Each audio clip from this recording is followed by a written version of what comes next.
pesawat Air Asia Indonesia bernomor QZ8501 rute Surabaya Singapura hilang kontak setelah sekitar 50 menit lepas landas dari Bandar Udara Juanda Surabaya 28 Desember 2014. Pesawat itu awalnya terbang sekitar pukul 5:35 waktu Indonesia Barat.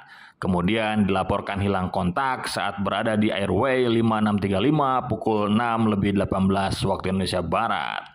Pesawat tipe Airbus A320 dengan registrasi PKAXC itu mengangkut 162 orang yang terdiri dari 2 pilot, 4 awak kabin, dan 156 penumpang, termasuk seorang engineering. Tidak ada korban selamat dalam kecelakaan itu. Pesawat Airbus tersebut yang dioperasikan PT Indonesia Air Asia berangkat dari Bandar Udara Juanda Surabaya. Pesawat ini terbang menuju Bandara Changi, Singapura dan diperkirakan tiba pukul 8:36 waktu Singapura atau sekitar 7:36 waktu Indonesia Barat. 4 Desember 2015, kejadian bermula ketika pilot monitoring Air Asia minta izin ATC Makassar ujung kontrol untuk menyimpang ke kiri 15 nautical miles dari jalur yang seharusnya.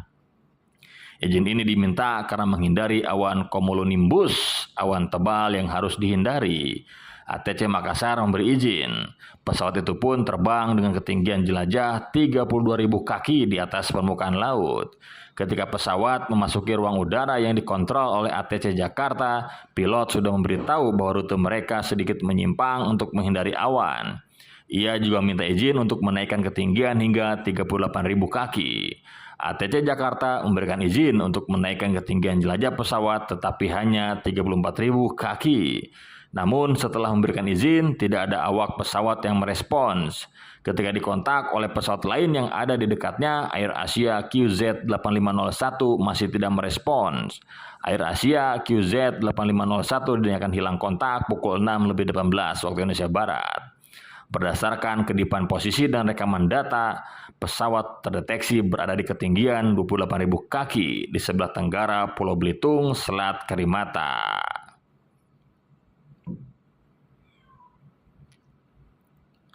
Setelah pencarian selama 15 hari, kotak hitam pesawat yang terdiri atas flight data recorder dan cockpit voice recorder berhasil ditemukan dan diangkat untuk dianalisis data-data yang terekam di dalamnya. Komite Nasional Keselamatan Transportasi melaporkan catatan FDR di pesawat tersebut yang dioperasikan PT Indonesia Air Asia ini. Setelah lepas landas pukul 6, FDR mencatat adanya 4 kali aktivasi tanda peringatan karena adanya gangguan pada sistem rudder travel limiter. 3 gangguan awal yang muncul pada sistem RTL ditangani oleh awak pesawat sesuai prosedur dan instruksi. Kendati demikian, terjadi gangguan keempat kalinya pada 6:15 waktu Indonesia Barat. FDR terus mencatat gangguan sampai 6 kali. Tak lama kemudian, autopilot dan autothrust tidak aktif, begitu juga dengan beberapa proteksi pesawat. Gerak rudder atau kendali serong, aileron, kendali guling, dan elevator kendali angkat jadi terbatas, sehingga pilot harus menerbangkan pesawat secara manual sepanjang penerbangan. Berdasarkan rekaman FDR, pesawat ada dalam kondisi yang disebut upset condition atau stall. Karena terbatasnya proteksi, kru pesawat sibuk melakukan troubleshooting dan komputer tidak lagi mengontrol pergerakan rudder yang ternyata saat itu berbelok ke kiri sekitar 2 derajat. Akibatnya pesawat secara perlahan berguling ke kiri dengan kecepatan 6 derajat per detik. Hanya dalam waktu 9 detik, posisi pesawat miring hingga 54 derajat. Input yang terekam berikutnya adalah pesawat berguling ke kanan sehingga sudut kemiringannya hanya 9 derajat ke kiri dengan angle of attack atau sudut sayap relatif terhadap aliran udara sebesar 8 derajat sehingga memicu peringatan stall atau pesawat kehilangan daya angkat. Saat itu posisi pesawat terus naik 15 derajat sehingga pesawat naik dari ketinggian 34.000 kaki ke ketinggian 38.000 kaki.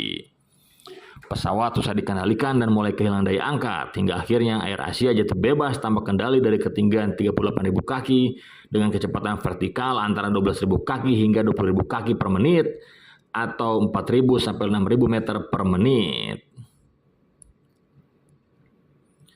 Kondisi cuaca dan lumpur membuat proses pencarian evakuasi korban kecelakaan pesawat berlangsung cukup lama. Alhasil, akhirnya disebutkan bahwa jumlah korban semuanya meninggal.